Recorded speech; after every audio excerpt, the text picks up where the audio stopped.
तीनों सहेलियां बाजार से आते हुए। आज तो मजा आ जाएगा, मैं बाजार से फ्रेश मशरूम लाई हूँ। घर जाकर गर्मा गर्म मशरूम की सब्जी बनाऊंगी।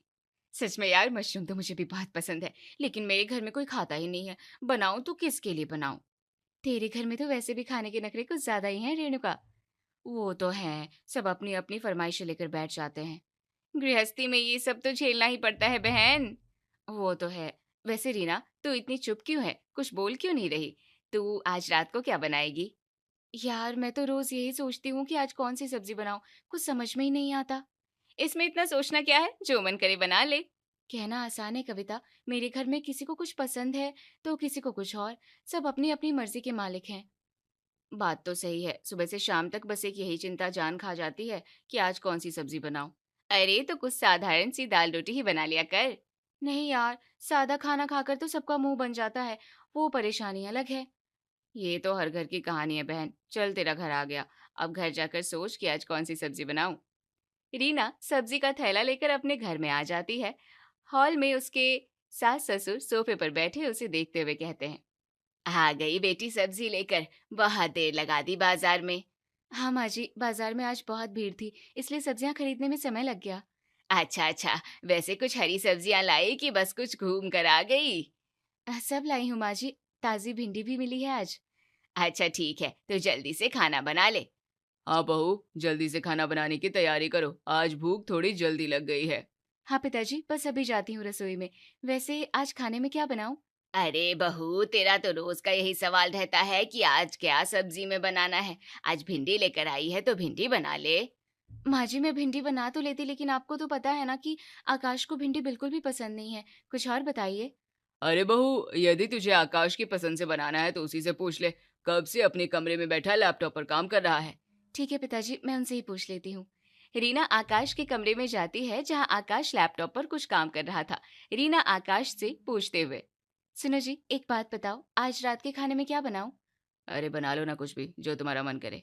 अरे ऐसे कैसे कुछ भी, एक बार साफ साफ बता दो ना कि आपको खाने में क्या खाना है। आपको बताना चाहिए। रीना, मैं काम कर रहा हूँ, तुम खुद क्यों नहीं सोच लेती कि खाने में क्या बनाना है? सोच तो लूँ। मैं अपनी मर्जी से कुछ भी बना दूंगी तो आपको पसंद नहीं आएगा। फिर कहोगे कि ये क्या बना दिया। ओहो रीना, हर बात को घुमा कर मुझ पर ही क्यों ले आती हो? क्योंकि खाना आपको भी तो खाना है, अब बताओ भी। अच्छा बाबा ठीक है, गुस्सा मत हो। एक काम करो, आज खाने में कढ़ी बना लेना, बहुत दिन हो गए कढ़ी खाए हुए। और कढ़ी तो घर में सबको पसंद है। हाँ, ये हुई ना बात। मुझे भी अच्छा लगता है जब कोई साफ साफ बता देता है। ठीक है, कढ़ी ही बनेगी आज। रीना आकाश के कमरे से बाहर निकलकर किचन की तरफ जाने लगती है, तब सावित्री आवाज देकर, क्या हुआ बहू, बता दिया बेटे ने कि आज रात को क्या खाना है? हाँ माँ जी, उन्होंने कहा है आज कढ़ी बना लेना। अरे वाह, ये तो बड़ी अच्छी बात है। कढ़ी का नाम सुनकर तो मेरे मुंह में भी पानी आ गया। एक काम करना बहू, कढ़ी के साथ थोड़ी पूरी भी बना लेना। पूरी कढ़ी के साथ भारी तो नहीं होगी माँ जी? अरे कुछ भारी नहीं होगा, कभी कभार चलता है। ठीक है माँ जी, कढ़ी और पूरी ही बनेगी। मैं अभी रसोई में जाती हूँ। अपनी सास से बातें करने के बाद रीना रसोई में जाती है और कढ़ी बनाने के लिए बेसन का डब्बा खोलकर देखती है। डब्बा खाली देखकर रीना अपने आप से, बेसन तो डिब्बे में है ही नहीं, और दही भी सिर्फ थोड़ी सी बची है। राशन भी एन वक्त पर ही खत्म होना था। अब अगर माँ जी को बताऊंगी तो वो कहेंगी कि ध्यान नहीं रखती, और अगर दही और बेसन लेने बाजार जाऊंगी तो बहुत समय लग जाएगा। अभी तो बाजार से थक कर आई हूँ। छोड़ो, जाने दो, मैं भिंडी की सब्जी ही बना लेती हूँ। रीना खाना बनाती है और डाइनिंग टेबल पर लगा देती है और सभी को आवाज देते हुए, खाना बन गया है, चलो सभी लोग आ जाओ। सभी लोग खाने की टेबल पर आ जाते हैं, तब सावित्री कहती है, चलो भाई, आज तो बहू ने कढ़ी और पूरी बनाई है, खाने में बड़ा मजा आएगा। हाँ माँ, आज तो बहुत दिनों बाद कढ़ी पूरी का स्वाद चखने को मिलेगा। रीना जल्दी परोसो, बहुत भूख लगी है। रीना जैसे ही दाल चावल और भिंडी की सब्जी सभी की थालियों में परोसती है तो उसे देखकर सभी लोग शॉक्ड हो जाते हैं। अरे ये क्या है रीना, तुमने तो कहा था कि कढ़ी और पूरी बना रही हो, ये भिंडी की सब्जी और दाल चावल कहाँ से आ गए? हाँ बहू, कढ़ी कहाँ है? तुमने तो कढ़ी बनाने को बोला था ना। हाँ, मैं भी पूरी की आस में बैठा था, यहाँ तो सूखी रोटी आ गई। अरे माँ जी, मैं क्या करती। रसोई में गई तो देखा बेसन खत्म था और दही भी नाम मात्र की थी। तो मुझे बता देती, मैं मंगा देता या खुद पास की दुकान से ले आती। आपको तो अपने ऑफिस के काम से फुर्सत नहीं मिलती है, और माँ जी और पिताजी इस बारिश के मौसम में बाहर नहीं जाते हैं। अब मैं इतनी थकी हुई दोबारा बाजार कैसे जाती, इसलिए जो था वही बना दिया। अरे तो फिर दोपहर में कमरे में आकर मुझसे पूछा ही क्यों, जब बनाना अपनी मर्जी का ही था? अरे पूछा इसलिए था कि अगर सामान होता तो मैं वही बनाती, अब नहीं था तो क्या करती? चलो कोई बात नहीं, अब जो बना है तो वही खा लेते हैं, बहस करने से क्या फायदा, खाना तो वैसे भी अच्छा ही लग रहा है। सभी लोग खाना खा लेते हैं। ऐसे ही कुछ दिन बीत जाते हैं। एक दिन रीना दोपहर में आकाश को फोन करके कहती है, हाँ रीना बोलो, मैं थोड़ा व्यस्त हूँ। तुमको तो ऑफिस जाकर मेरी याद ही नहीं आती, एक फोन भी नहीं कर सकते? अरे बाबा, ऑफिस में काम का बहुत प्रेशर होता है। अच्छा जल्दी बताओ क्यों फोन किया है? बस ये पूछने के लिए फोन किया है कि आज रात को सब्जी कौन सी बनाऊं। रीना, तुम जब देखो तब यही सवाल पूछती हो, कुछ भी बना लो यार। अरे तुम जब देखो तब बोल देते हो कि कुछ भी बना लो, तुम्हें बताना चाहिए ना, फिर बाद में नखरे मत दिखाना। रोज एक ही बात सुन सुनकर कान पक गए हैं मेरे। तो फिर सीधे सीधे नाम बताओ ना सब्जी की। वैसे तो मैं तुम्हें कुछ भी बनाने को कहूंगा तो तुम वो बनाओगी नहीं, बनाना तो तुम्हें अपने मन का ही है, तुम बदल तो दोगी ही। नहीं बदलूंगी, आज पक्का ही वही बनाऊंगी जो तुम कहोगे। अब बताओ कि मैं रात को कौन सी सब्जी बनाऊं। अच्छा ठीक है सुनो, ऐसा करो कि आज खाने में जो मर्जी बना लेना, लेकिन साथ में कचौड़ियाँ जरूर बनाना। गर्मा गर्म कचौड़ी खाने का मेरा बहुत दिनों से मन कर रहा है। कचौड़ी? ठीक है, शाम को जब तुम ऑफिस से आओगे तब गर्मा गर्म कचौड़ी तैयार मिलेगी। थोड़ी देर बाद रीना किचन में जाती है और कचौड़ियाँ बनाने की तैयारी करते हुए अपने आप से कहती है, अरे यार कौन इस गर्मी में कचौड़ी के लिए इतनी मेहनत करेगा। पहले मैदा गूंदो, फिर स्टफिंग बनाओ, फिर तलो, बहुत झंझट है। पीठ में भी तेज दर्द हो रहा है आज तो। और वैसे भी तेल मसाला शाम को सेहत के लिए भारी होता है। ऐसा कहते हुए रीना पोहे का डब्बा खोलकर देखते हुए, अरे पोहे का डिब्बा तो पूरा भरा है। पोहा झटपट बन भी जाता है और हल्का भी होता है। आज पोहा ही बना देती हूँ, कचौड़ी फिर कभी देखी जाएगी। रीना पोहा बनाने लगती है। उधर दूसरी तरफ आकाश ऑफिस के बाहर अपने दोस्तों से बातें करते हुए, चल यार विकास, आज तुझे मेरी पत्नी के हाथ की गर्मा गर्म कचौड़ी खिलाता हूँ। भाई कचौड़ी का नाम सुनकर ही तो मेरी भूख दोगुनी हो गई है। हाँ यार, भाभी के हाथ का स्वाद चखने के लिए बेताब हूँ। आकाश विकास को लेकर घर आता है। दोनों बाहर बैठे बातें करते हुए, बस 5 मिनट रुक, रीना बस अभी गर्मा गर्म कचौड़ियाँ लाती ही होगी। तभी रीना पोहा और चाय के साथ हॉल में आती है और आकाश और विकास दोनों को पोहा और चाय देते हुए, ये लीजिए गर्मा गर्म पोहा और चाय। ये क्या है रीना, तुम तो कचौड़ी बनाने वाली थी ना? मैंने विकास से भी कह दिया था कि आज घर पर कचौड़ी बनी है। अरे हाँ, वो कचौड़ी बनाने ही वाली थी लेकिन देर हो गई। तुम्हारे आने का टाइम हो गया था। मुझे लगा कहीं तुम भूखे पेट इंतजार ना करो, इसलिए जल्दी में पोहा बना दिया। अरे कोई बात नहीं आकाश भाई, पोहा भी तो बहुत बढ़िया है, खुशबू बहुत अच्छी आ रही है। और शाम के वक्त चाय के साथ पोहा तो वैसे भी बेस्ट होता है। आकाश और विकास दोनों चाय और पोहा खाते हैं। विकास के जाने के बाद आकाश कमरे में आकर रीना पर गुस्सा करते हुए, तुम्हारा तो रोज का यही नाटक हो गया है। पूछती मुझसे हो और बनाती वही हो जो तुम्हें बनाना होता है। अब आगे से मुझसे पूछना मत। ऐसा कहकर आकाश लैपटॉप खोलकर अपने काम में लग जाता है। ऐसे ही कुछ दिन बीत जाते हैं। एक दिन शाम को रीना अपनी सास से कहती है, अच्छा सुनिए, सुबह नाश्ते में क्या बनाऊं? बेटा, तू जो मर्जी वो बना ले, हमें परेशान मत कर। ससुर जी आप ही बता दीजिए ना, सुबह नाश्ते में क्या खाएंगे आप? अरे बहू, बना ले कुछ भी जो आसानी से बन जाए, क्यों इतनी चिंता करती है? और तुम बताओ क्या खाओगे सुबह? अरे मैं तो जो भी बताता हूँ तुम बनाती कहाँ हो, इसलिए मेरी छोड़ो, तुम्हारी जो मर्जी हो वही बना लेना। माँ जी देखिए ना, कोई मुझे बताता ही नहीं है, आप ही बता दीजिए ना। अरे बहू, कितना डिस्टर्ब कर रही है। अच्छा चल ठीक है, सुबह आलू के पराठे बना लेना, वैसे भी बहुत दिनों से आलू के पराठे नहीं बने हैं। ठीक है माँ जी, सुबह आलू के पराठे और दही मिलेंगे सबको। अगली सुबह रीना सभी के लिए नाश्ता लगाती है, लेकिन नाश्ते में आलू के पराठे नहीं बल्कि ब्रेड और चाय होती है। ये देखकर आकाश गुस्सा होते हुए, मुझे पता था, मुझे 100% यकीन था कि यही होने वाला है। माँ, कल रात आपने क्या बोला था? हाँ बहू, कल तो आलू के पराठे बनने वाले थे ना, ये ब्रेड चाय क्यों ले आई? मेरा तो पूरा मूड ही खराब कर दिया सुबह सुबह। अरे माँ जी, मैं आलू के पराठे तो जरूर बनाती, लेकिन सुबह जब टोकरी देखी तो घर में आलू ही खत्म हो गए थे। अब बिना आलू के आलू का पराठा कैसे बनता? अरे तो फिर पूछती ही क्यों हो, जब घर में सामान है या नहीं ये तुम्हें पता ही नहीं होता? अरे पूछती तो मैं इसलिए हूँ ताकि तैयारी कर सकूं, लेकिन चीजें ऐन वक्त पर नहीं रहती तो मैं क्या करूं? इसमें मेरी क्या गलती है? चलो आकाश, देर हो रही है, चाय ब्रेड खाओ और निकलो। सभी लोग नाश्ता करते हैं और अपने अपने काम से निकल जाते हैं। ऐसे ही कुछ दिन बीत जाते हैं।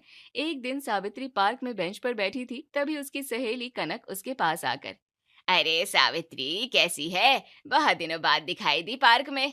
अरे कनक कैसी है तू, तू भी तो बहुत दिनों बाद मिली मुझसे। वैसे तेरे बेटे की भी तो शादी हो गई है ना, कैसी है तेरी बहू?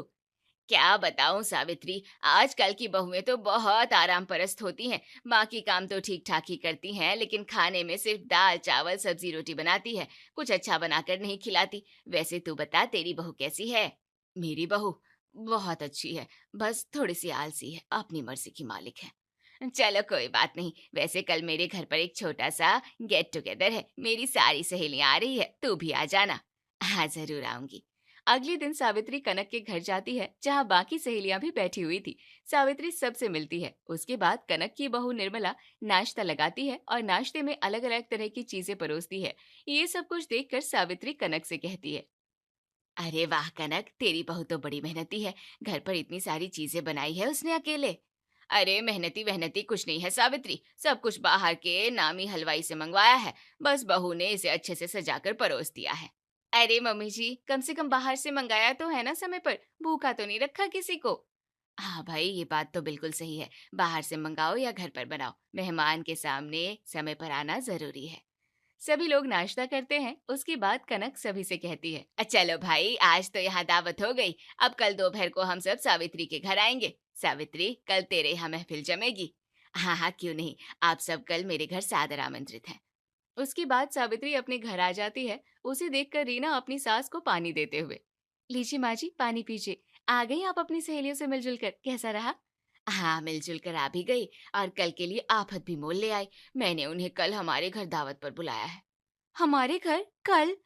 हाँ, मेरी सहेलियां आएंगी और देख, समाज में मेरी नाक का सवाल है। उन्हें कुछ बहुत अच्छा बनाकर खिला देना। ऐसा ना हो कि वो कनक अपनी बहू की तारीफ करते रहे और मेरी बेइज्जती हो जाए।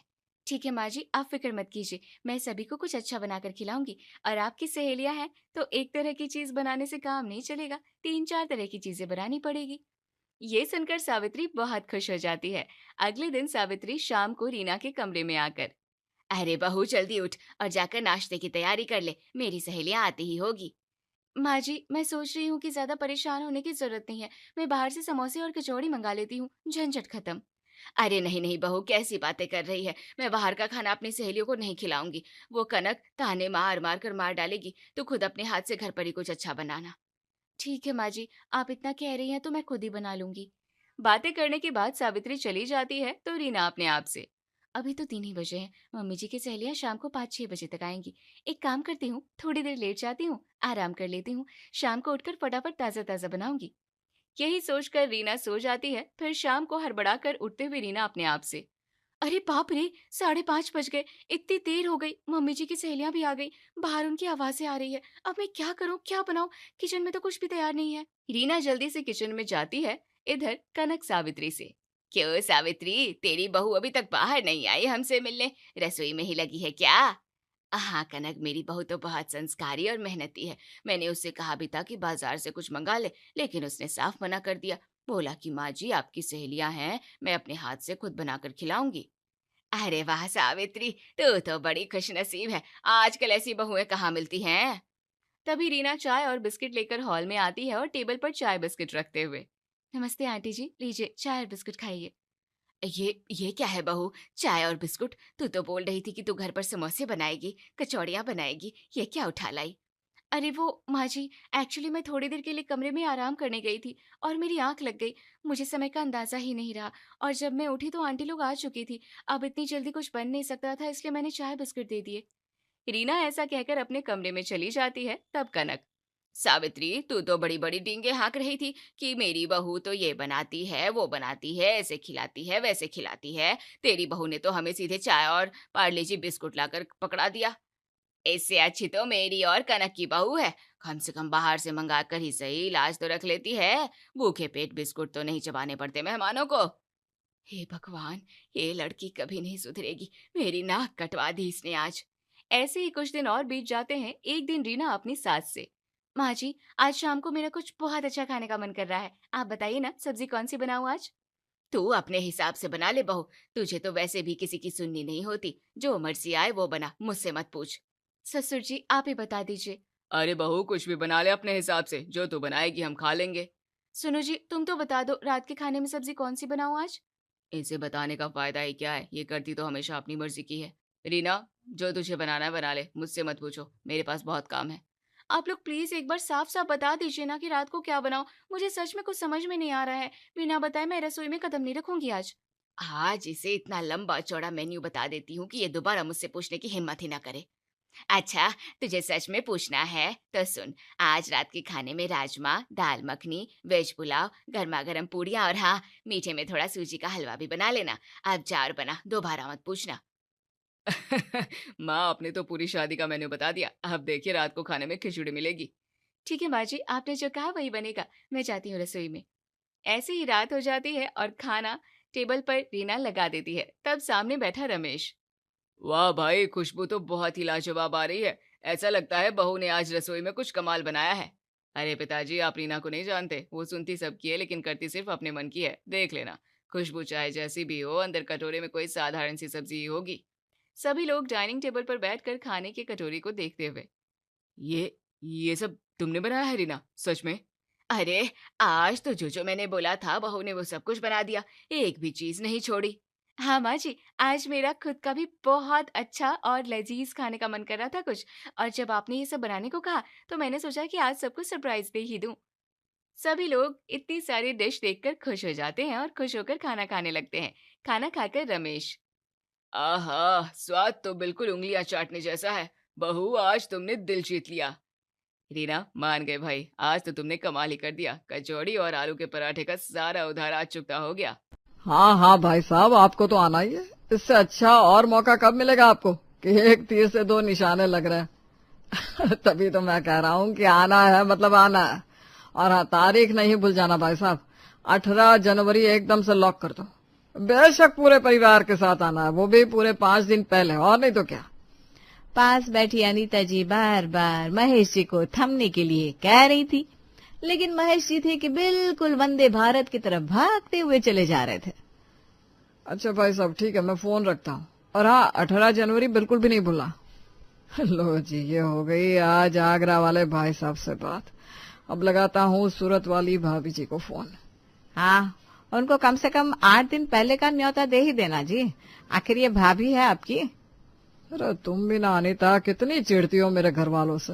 अरे हमारी शादी को 32 साल से ज्यादा हो गए, लेकिन तुम औरतों का कुछ नहीं हो सकता। अच्छा, और आने के बाद उनकी खातिरदारी भी तो करनी होती है। तब तुमको दुकान और तुम्हारे बेटों को अपना ऑफिस याद आ जाता है। हा? इतने सालों से मैं ही तो करती आई हूँ। और मेरा कुछ भी नहीं मम्मी, मैं नहीं कराती थी आपकी हेल्प। अरे आ गई मेरी बिटिया, आजा आजा। अरे अब तो तू पराई हो गई, अब तो मैं ही अकेली हूँ ना। बस कुछ दिन की बात है मम्मी, फिर तो घर में रौनक ही रौनक होगी। वो तो है बेटा। तभी अनीता जी के फोन की घंटी बज उठती है। लो जी, मेरी बहन का फोन भी आ गया। हाँ जी जी, अब और कितना इंतजार कराओगी, जल्दी से आ जाओ। और अब की बार तो डबल शॉपिंग करनी है, तो समय भी दुगना ही लगेगा। हाँ हाँ, 15 दिन पहले आ जाना। लो, कर लो बात। अपनी बहन को 15 दिन पहले कहने होता। अपना क्या भैया, चलते हैं दुकान। अब आप भी सोच में पड़ गए ना, आखिर मिश्रा सदन में हर काम डबल क्यों हो रहा है। तो इसके पीछे का खास कारण मैं बताऊंगी नहीं, आप खुद ही जान लो। धीरे धीरे करते वो दिन भी आ जाता है जिसका महेश जी और अनीता जी को महीनों से इंतजार था। लो अनीता, हम तो आ गए। अब बताओ क्या क्या काम रह गया है तुम्हारा। बड़ी ही जल्दी आ गई हो जीजी आप। अब हम नहीं आएंगे मिन्नी की शादी में। हाँ, अच्छा ऐसी बात है क्या। और नहीं तो क्या, राहुल की शादी में पूरे 20 दिन पहले पहुंच गए थे हम। अच्छा आओ बैठो, चलो देखो क्या क्या होना है। मम्मी, मेरी सहरा कहाँ है। तभी कपिल भी वहां आता है। ये देखो मम्मी, कैसा लग रहा है। अरे ये मेरा है भाई। अरे आपकी जो चीज है वो मेरी भी तो है भैया। अरे अब तो बड़ा हो जा। क्या मम्मी, आपको कितनी बार कहा था कि इसका बाल विवाह ना कराओ। अरे बेटा, पिताजी तुम्हारे पक्के बनिया आदमी है। जब एक दावत में 2 दहेज मिल जाए तो 2 बार खर्च क्यों करना। हाँ, इसी इंतजार में मैं पूरा 30 का हो गया। जुबान बड़ी कड़वी है आपकी भाई साहब, वाकई में मानना पड़ेगा। अब धीरे धीरे वो दिन भी आ गया जब दोनों दुल्हे राजा अपनी अपनी दुल्हनियां ब्याहने चल देते हैं। अब तो आप समझ ही गए ना क्यों बार बार डबल की बात हो रही है। क्योंकि महेश जी ने अपने दोनों बेटों को एक ही मंडप में ब्याहने का सोच लिया था, जिससे खर्चा आधा फायदा डबल। ननद रानी खनक भी अपनी पायल खनकाते हुए वहां आती है। क्या कर रही है मेरी प्यारी दोनों भाभियां? आओ दीदी, प्लीज बैठो ना। हाँ जी भाभी, और हमारी बड़ी भाभी नहीं दिख रही? मैं भी यही हूँ दीदी, बस जरा ब्रीफकेस सेट कर रही थी। लो जी दीदी, आपका ये गिफ्ट। अरे हाँ भाभी, मैं तो बातों बातों में भूल ही गई दीदी का गिफ्ट। रुको मैं भी लाई। अरे नहीं नहीं, आप दोनों यहाँ मेरे पास बैठो। मुझे किसी से कुछ भी गिफ्ट नहीं चाहिए। मुझे आप दोनों जैसी प्यारी प्यारी भाभियां मिल गई, और क्या चाहिए मुझे। मैं कितनी लकी हूँ जो मुझे दो दो भाभियां एक साथ दे दी ऊपर वाले ने। खनक के मुंह से ये सुनकर पारुल और स्मिता एक दूसरे की शक्ल देखने लगती है। अब आप तो समझ गए ना आखिर क्यों।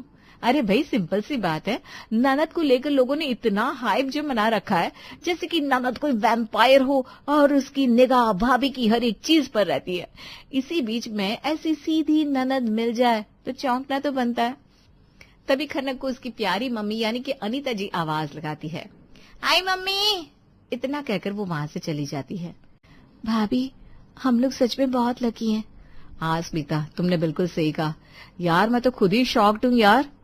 मेरी तो सारी दोस्त यही कहती थी, तेरी ननद से बचकर रहना, ननद हमेशा बड़ी खतरनाक होती है। सच में स्मिता, घर का सबसे खतरनाक प्राणी ही है जो एकदम गौ है, तो फिर टेंशन किस बात की। चलो भाई, हमारी तो मौज हो गई। एक साथ ब्याह कर आई बहुएं अभी तक घर में किसी के बारे में कुछ ज्यादा जानती नहीं थी।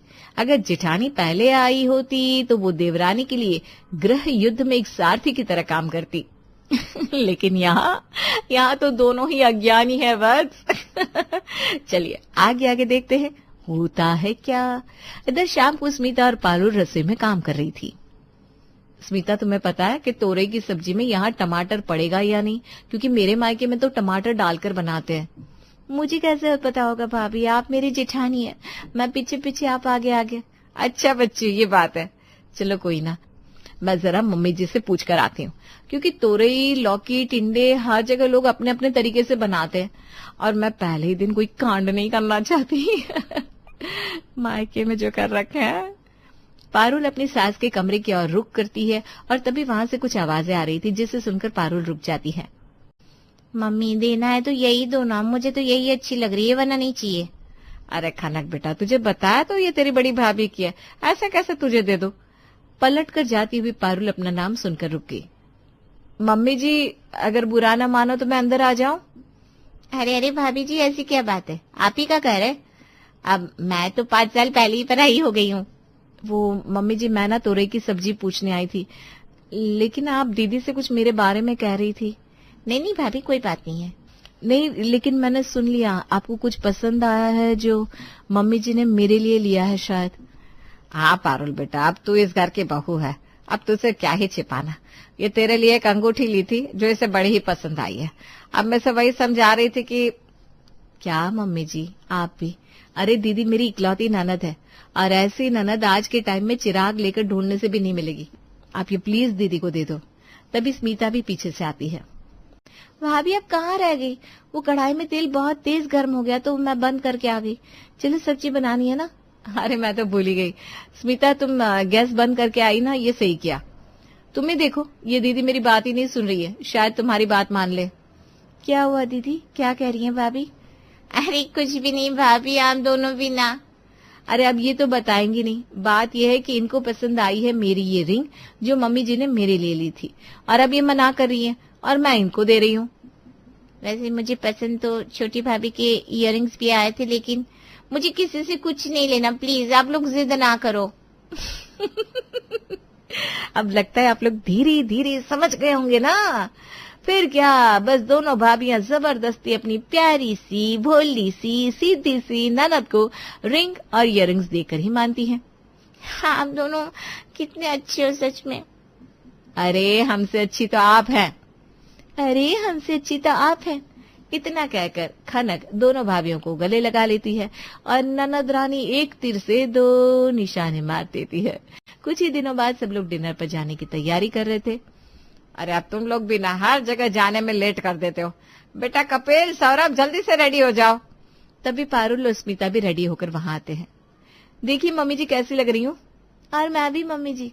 अरे मेरी दोनों बेटियां बड़ी सुंदर लग रही हैं। तभी खनक और उसके पति मोहित भी वहां आते हैं।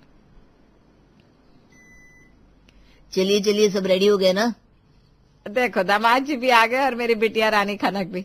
सच में मेरी बिटिया अपने नाम के जैसी है, एकदम खानकेली। अरे मम्मी जी, पापा जी नहीं दिख रहे, कहाँ है वो? चल नहीं रहे क्या हमारे साथ? अरे नहीं, उनका कहना है कि बच्चों को जाने दो, हमारा क्या काम है, इसलिए वो मना कर रहे हैं। अरे उनका दामाद आज इतने बड़े 7 स्टार होटल में पार्टी दे रहा है, तो भी वो नहीं जा रहे। यही बात मुझे अच्छी नहीं लगती। रुके, मैं उनसे बात करके आता हूँ। दामाद अपने ससुर के पास जाता है। चलिए ना पापा जी, अरे देखकर तो आइए, कैसा रिसोर्ट है, कैसा होटल है। अरे नहीं नहीं जमाई साहब, फिर कभी चलूंगा। ठीक है पापा जी, फिर आप आराम करिए। थोड़ी देर में सब पार्टी के लिए निकलते हैं। स्मिता, वाकई में हमारे ननद नंदोई कितने अच्छे हैं। ऐसे भला कोई कहाँ पार्टी देने ले जाता है, ऊपर से दामाद तो कितनी कंजूस होता है। हाँ भाभी, बिल्कुल सच कहा आपने, वाकई में काबिले तारीफ है हमारे जीजाजी। सब जाते हैं, फुल एंजॉय करते हैं, खाना खाते हैं, पीते हैं, और मोहित उनकी जी भर के खातिरदारी करता है। वेटर, इधर आओ। ये कौन सी नॉर्मल आइसक्रीम सर्व कर दी? हाँ, फटाफट से शाही राजभोग आइसक्रीम लेकर आओ। और हाँ, वो आपके यहाँ जो रॉयल रसमलाई है केसर से भरपूर, उसको भी लाना मत भूलना। आखिर हमारी दोनों भाभियां पहली बार हमारे साथ आई हैं। ये सुनकर पारुल और स्मिता दोनों खिलखिला उठती है। अब थोड़ी देर में बारी आती है बिल देने की। देखते हैं क्या होता है। ये लीजिए सर, आपका 15,455 का बिल। अरे इधर लाओ, कौन सा ज्यादा है, मैं देता हूँ। अरे ये भी कोई बिल है क्या? और देखो, कोई पैसा नहीं देगा। मेरे जैसा जीजा हो, उसके बाद। जीजा जी। नहीं नहीं नहीं साले साहब, आप नहीं देंगे, मैं आपको देने ही नहीं दूंगा। अरे हाँ जीजा जी, आज पार्टी आपकी तरफ से है तो आज तो आप ही देंगे। वही तो, ये सौरभ ना फालतू में कहाँ जा रहा है? भाई तू बैठ। अरे मैं तो कह रहा था पापा जी के लिए खाना पैक करा लेते हैं, उनके लिए भी अकेले क्या ही खाना बनाना पड़ेगा। अरे हाँ हाँ, क्यों नहीं, लेकिन हाँ, उसके पैसे मैं ही दूंगा। सुन रहे हो ना, कान खोलकर दोनों। अब ससुर जी के लिए खाना पैक होकर आ जाता है, लेकिन अभी तक मोहित जी अपना पर्स ही खोज रहे थे। जीजा जी चले क्या? अरे वो मेरा वॉलेट लगता है घर पर ही भुलाया मैं। सुनिए ना जीजू क्या कह रहे हैं। अच्छा अच्छा, चलो ठीक है, मैं दे देता हूँ। छोटे साले साहब का बहुत थैंक यू। देखो, मैं आपका हिसाब ना घर जाते ही कर दूंगा। क्या जीजू, आप भी इतनी छोटी सी बात करते हैं, हमें वैसे ही पता है आपका दिल कितना बड़ा है, आप ऐसी बातें मत कीजिए। आप हमारे इकलौते प्यारे न्यारे नंदोई हैं। इतना सुनते ही सब हंसने लगते हैं और खुशी खुशी घर की ओर चल देते हैं। फिर कुछ दिन और बीतते हैं, खनक और मोहित घर आते हैं। और क्या हो रहा है साले साहब? बस कुछ नहीं जीजू, सब बढ़िया है। आप बताइए कैसे है, और मेरी बहन कैसी है? अरे वहाँ कहाँ घुसी चली जा रही है, जरा इधर तो बैठो। अरे वो मुझे मम्मी से कुछ काम है, अभी आती हूँ तुम्हारे पास। मम्मी के पास वाला काम कुछ जरूरी है शायद, इसलिए मुझे यहाँ तक लाई है, और अभी मुझे इतनी दूर और जाना है फंक्शन में। इतना कहकर मोहित खनक को आंख मार देता है। खनक मम्मी के पास कुछ जरूरी काम के लिए चली जाती है। अच्छा, मैं क्या कह रहा था साले साहब, आपकी कार कहाँ है? बस यही घर के बाहर खड़ी है, आज ही उसकी सर्विस करवा के लाया हूँ। क्या हुआ जीजा जी? वो तो देख ही लिया, तभी तो कहा है साले साहब, आखिर मैं भी तुम्हारा जीजा हूँ, जीजा। अच्छा अच्छा, घर के बाहर खड़ी है, जरा चाबी तो देना मुझे। हाँ, ये रही चाबी। लाओ जरा, मुझे ना आज बड़ी दूर जाना है और मेरी गाड़ी आज कुछ गड़बड़ लग रही है। बिल्कुल ले जाओ, लेकिन जीजा जी उसमें आपको पेट्रोल डलवाना पड़ेगा, क्योंकि अभी ज्यादा दूर तक नहीं लिया होगा।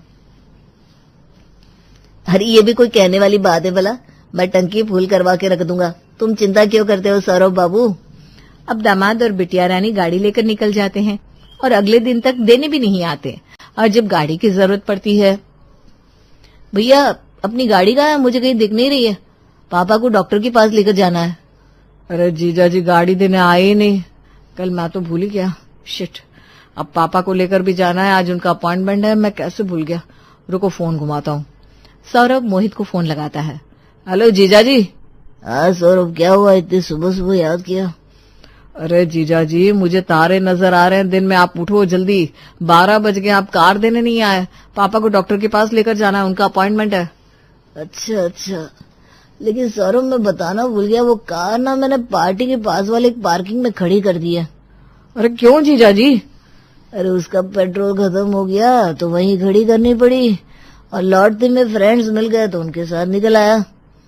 अरे लेकिन जीजू आपको बोला था ना पेट्रोल कम होगा गाड़ी में, तो आपको जाते ही डलवा लेना चाहिए था। आप क्या करेंगे अब? वो मैं जल्दी में था सौरभ, नहीं तो तुम तो मेरा नेचर जानती हो। मैंने कभी टंकी फुल से नीचे बात ही नहीं की, मुझे पसंद ही नहीं है। अब तुम एक काम करो, मैं लोकेशन सेंड कर रहा हूँ, तुम कैब से चले जाओ और गाड़ी उठा लाओ। अच्छा ठीक है, जैसा आप कहें जीजा श्री। अब बहन और जीजा कभी कपड़े की किसी बड़े से शोरूम में ले जाकर बिठा देते, कभी प्यारी सी ननद रानी खनक अपनी खनकती हुई आवाज से भाभियों की साड़ियां, झुमके और पर्स ले जाती, और भाभियां बेचारी मुंह ताकती रह जाती और कुछ कह भी नहीं पाती। और कभी भारी भरकम तो कभी हल्की फुल्की, लेकिन चपत तो कपिल और सौरभ को ही लगती। इसी बीच दिवाली का त्योहार आता है और नंदोई जी इस बार तनिष्क के शोरूम में ले जाकर बिठा देते हैं। अरे जीजा जी, हम सिर्फ साड़ियां दिलाने लाए थे इनको, और कुछ खा पीकर वापस चल देंगे। हाँ, अभी गोल्ड की जरूरत नहीं है, भाव भी देखो आसमान छू रहा है। अरे रहने दो तुम दोनों, तुम्हारे बस की नहीं है। आज जी भरकर शॉपिंग करो भाई, दिवाली का त्योहार है। अगर इस टाइम पर भी अपने अपने घर की लक्ष्मी को खुश नहीं किया तो जीवन बेकार है भाई हमारा। मोहित के मुंह से ये सुनकर सौरभ और कपिल एक दूसरे की शक्ल देखने लगते हैं। अच्छा जीजा जी, ये बात। और नहीं तो क्या, तुम दोनों की तरह मैं कंजूस नहीं हूँ। आज तुम दोनों की बीवियों को भी मैं ही शॉपिंग कराऊंगा, फिकर नॉट। वाह भाई वाह, मान गए जीजा जी। इधर पारुल और स्मिता भी मौका देकर चौका मार देती है और अपना सारा खर्चा आज ही वसूल करना चाहती है, इसलिए दोनों बड़े बड़े डायमंड नेकलेस पसंद कर लेती हैं। इधर मोहित भी कोने में खड़ा मुस्कुरा रहा था। आज कर लो खूब मन भरकर शॉपिंग, बिल्कुल ज्यादा नहीं, बस 9-10 लाख का आएगा। और जीजा जी तुम्हारी नाक तो ससुराल में आज और भी ऊंची हो जाएगी। हल्दी लगी ना फिटकरी और रंग भी चोखा होए, कौन सा बिल मुझे भरना है? तभी पारुल, स्मिता, अनीता जी और प्यारी खनक बिटिया शॉपिंग करके खड़ी होती हैं। हाँ जी, हम लोगों ने ले लिया है, अब आप लोग जल्दी जल्दी बिलिंग करा लो, हमें बड़ी जोर की भूख लग रही है। हाँ तो बिलिंग करवा लेते। कितने का बिल हुआ भाई साहब? 11,918 रुपए। बस इतना सा? मुझे लगा था आज तुम लोग कम से कम 25 लाख की तो शॉपिंग करोगे। रुको मैं देता हूँ। अरे देखो, कोई नहीं देगा, सिर्फ मैं ही दूंगा। हाँ, कोई नहीं देगा, सिर्फ मैं। अरे जीजा जी, आप किसको रोक रहे हैं, कोई नहीं है यहाँ। पारुल के इतना कहते ही मोहित पीछे पलट कर देखता है तो वहाँ वास्तव में कोई नहीं था। आज दोनों साले गेम खेल गए थे और जीजा जी की ट्रिक उन्हीं पर भारी पड़ गई थी और उनके दोनों साले साहब आज धीरे से खिसक गए थे।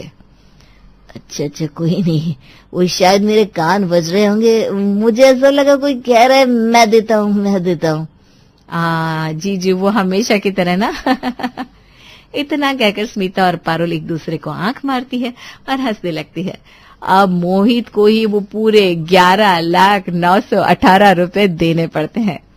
सब शॉपिंग करके घर आते हैं और घर आते आते मोहित की हालत ऐसी हो जाती है जैसे किसी ने सरेआम दिन दहाड़े लूट लिया हो। कपिल और सौरभ आराम से सोफे पर लेटे लेटे पिज्जा खा रहे थे। क्या हुआ जीजा जी, कुछ परेशान लग रहा है? वही तो मैं भी कहने वाला था भैया। क्या हुआ जीजा जी? अभी तो आधा घंटे पहले हम आपको इतना अच्छा खासा छोड़कर आए थे। तुम दोनों कहाँ चले गए थे? मैं ढूंढ रहा था, कम से कम वहां रहना तो चाहिए था। अब हमारे मीशो वाले अंबानी जीजा जब शॉपिंग करा रहे तो हमारा क्या काम? कोई नहीं, हम आपकी थकावट समझ रहे हैं। स्मिता, जाओ जीजू के लिए फटाफट एक गर्मा गर्म चाय लेकर आओ, और हाँ, चाय थोड़ी कड़क करना, आज जीजा जी ज्यादा थके हुए हैं। इतना सुनते ही पारुल और स्मिता रसोई की तरफ चल देती है। सुना ना देवर जी क्या कह रहे थे? जी सुना ना, मीशो वाले अंबानी जीजा।